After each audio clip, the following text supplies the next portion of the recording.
Assalamualaikum warahmatullahi wabarakatuh. Perkenalkan, nama saya Yudin Azam Fauzi dengan NIM 1401204502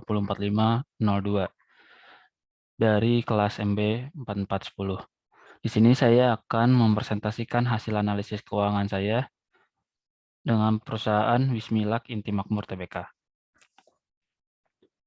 Yang pertama adalah profil dari PT Wismilak Inti Makmur Tbk. PT Wismilak merupakan perusahaan rokok Indonesia yang didirikan pada tahun 1962 di Surabaya. Pada tahun 2012, Wismilak sukses melakukan penawaran umum perdana saham perseroan kepada masyarakat dan menjadi perusahaan publik dengan PT Wismilak Inti Makmur Tbk. PT Wismilak Inti Makmur Tbk merupakan perusahaan induk dari PT Gelora Dejajah atau selaku sebagai produsen, dan PT Gawijaya sebagai distributor, yang pada akhir tahun 2012 memiliki 5 fasilitas produksi, 4 sentra logistik regional, 19 area distribusi, 2 stok point, dan 30 agen yang tersebar di seluruh Indonesia.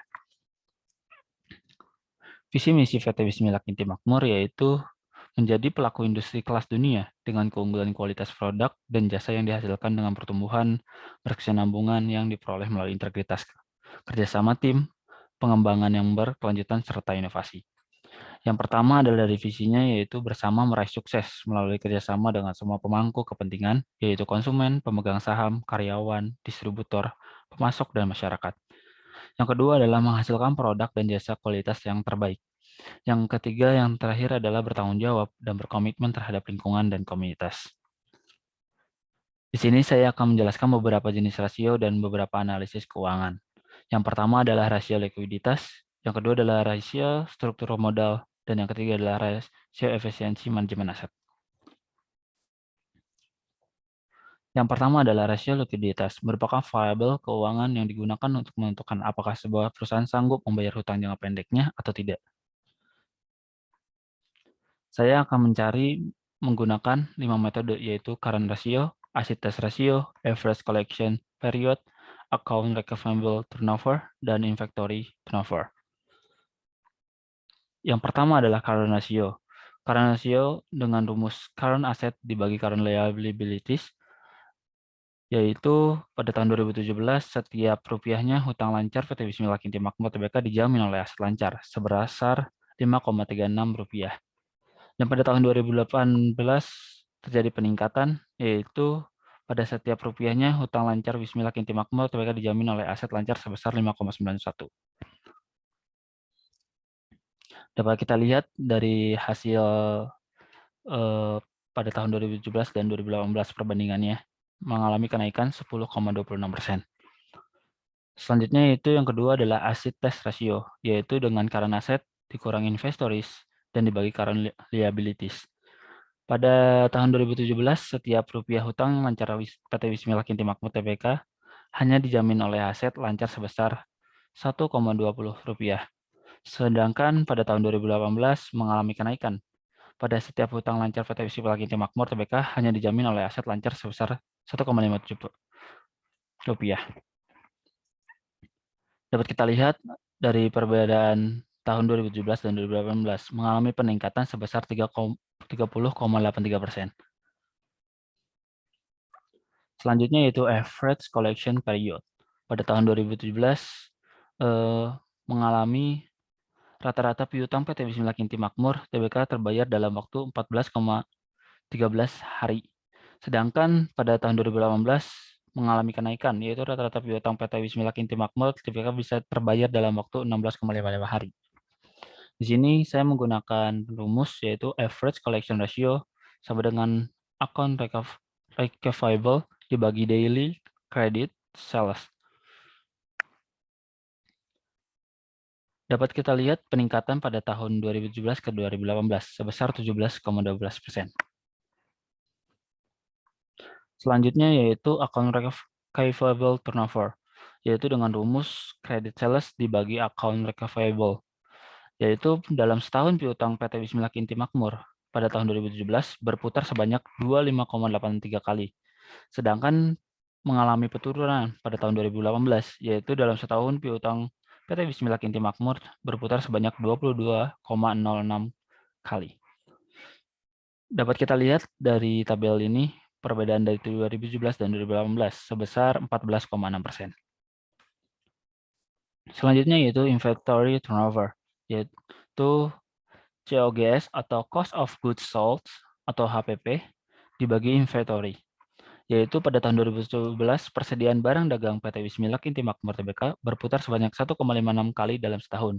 Sedangkan pada tahun 2018 mengalami penurunan, yaitu persediaan barang dagang PT Wismilak Inti Makmur Tbk berputar sebanyak 1,48 kali dalam setahun. Dapat kita lihat dari tabel ini, yaitu pada tahun 2017 mengalami penurunan sebesar 5,12% ke 2018. Yang kedua adalah rasio struktur modal, yaitu alokasi utang dan ekuitas yang digunakan perusahaan untuk mendanai kegiatan operasional dan ekspansi perusahaan. Di sini saya memakai pertimbangan dua rasio, yaitu debt ratio dan time interest in earned.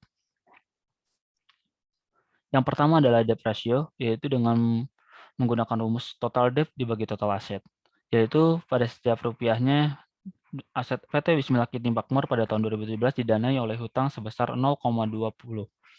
Sedangkan tidak ada kenaikan atau penurunan pada tahun 2018, setiap rupiah aset PT Wismilak Inti Makmur Tbk didanai oleh hutang sebesar 0,20. Di sini kita dapat melihat bahwa tidak ada kenaikan dan penurunan pada tahun 2017 ke 2018. Selanjutnya yaitu kita menggunakan time interest earned dengan rumus yaitu operating income atau EBIT dibagi interest expense, yaitu pada tahun 2017 setiap rupiah beban bunga PT Bismillah Inti Makmur Tbk bisa ditutupi atau dijamin oleh laba operasional sebesar 9,80.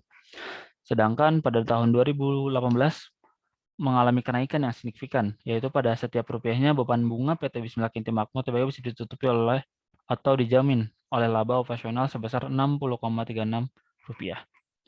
Kita dapat lihat dari tabel berikut perkembangan dari 2017-2018 yang sangat signifikan, yaitu sebesar 515,91%.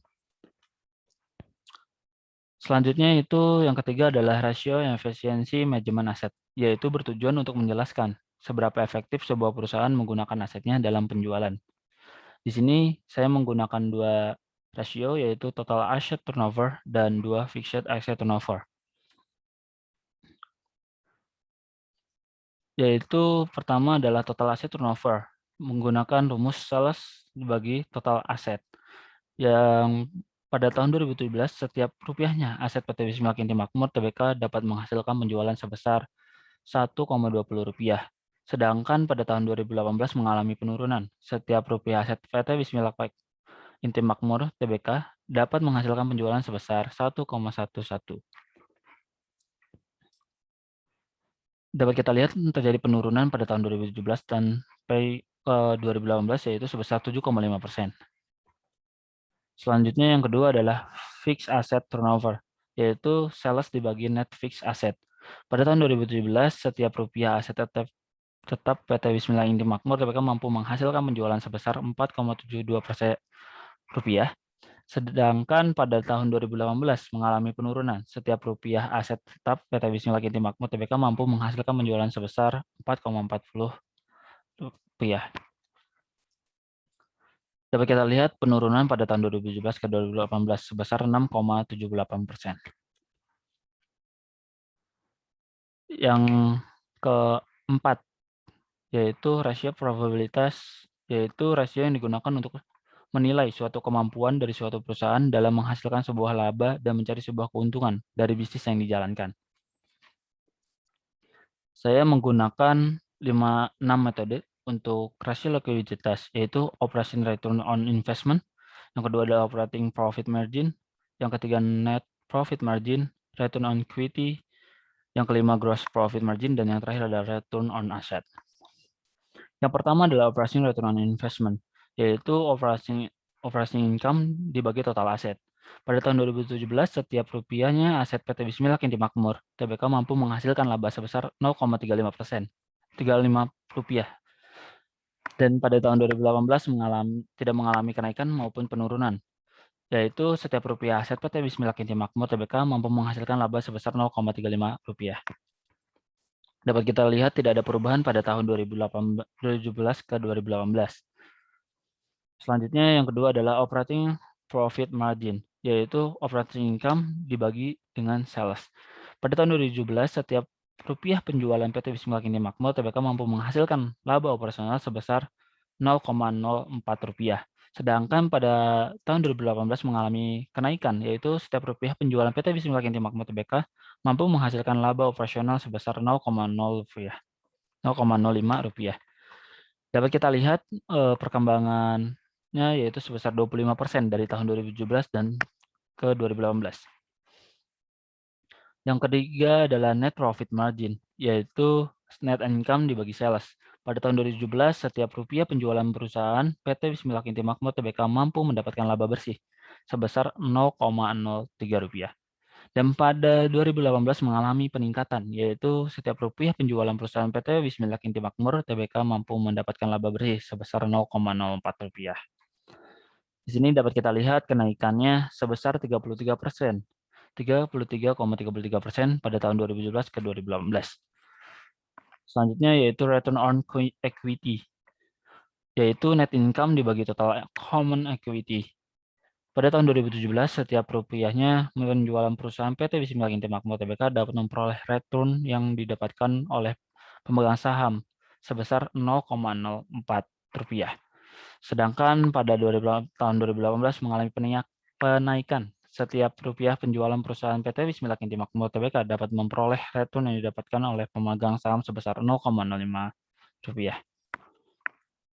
Dapat kita lihat mengalami peningkatan sebesar 25% pada tahun 2017 ke 2018. Selanjutnya adalah gross profit margin atau gross profit dibagi revenue, yaitu pada tahun 2018 setiap penjualan satu barang PT Bismillah Inti Makmur Tbk mampu menghasilkan Rp0,30 per barangnya.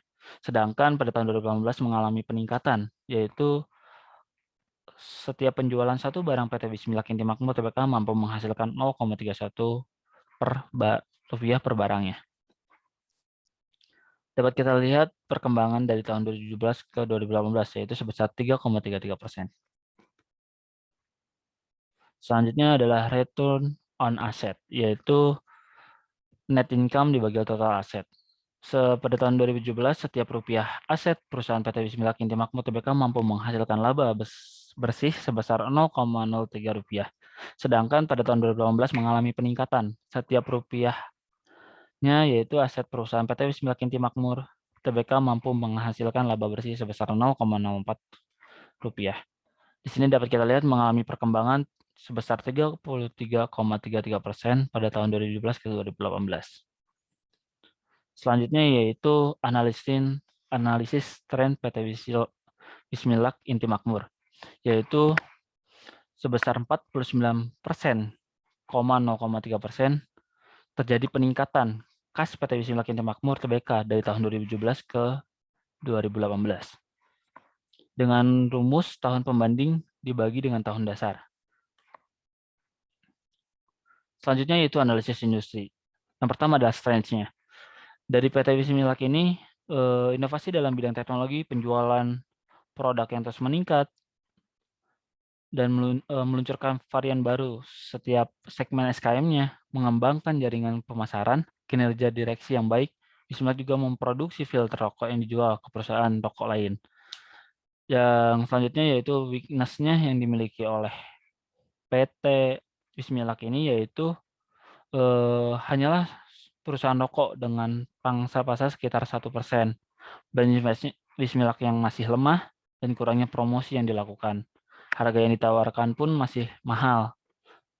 Ini menyebabkan masih menjadi kendala dalam perusahaan PT Bismillah ini. Selanjutnya yaitu opportunity, peluang dari industri ini yaitu jumlah perokok di Indonesia semakin meningkat setiap tahunnya. Yang kedua adalah kesempatan untuk memperlebarkan sayap usaha semakin tinggi dan memperluas pangsa pasarnya juga semakin mudah. Yang terakhir yaitu meningkatkan produk filter rokok yang tersebar di Indonesia.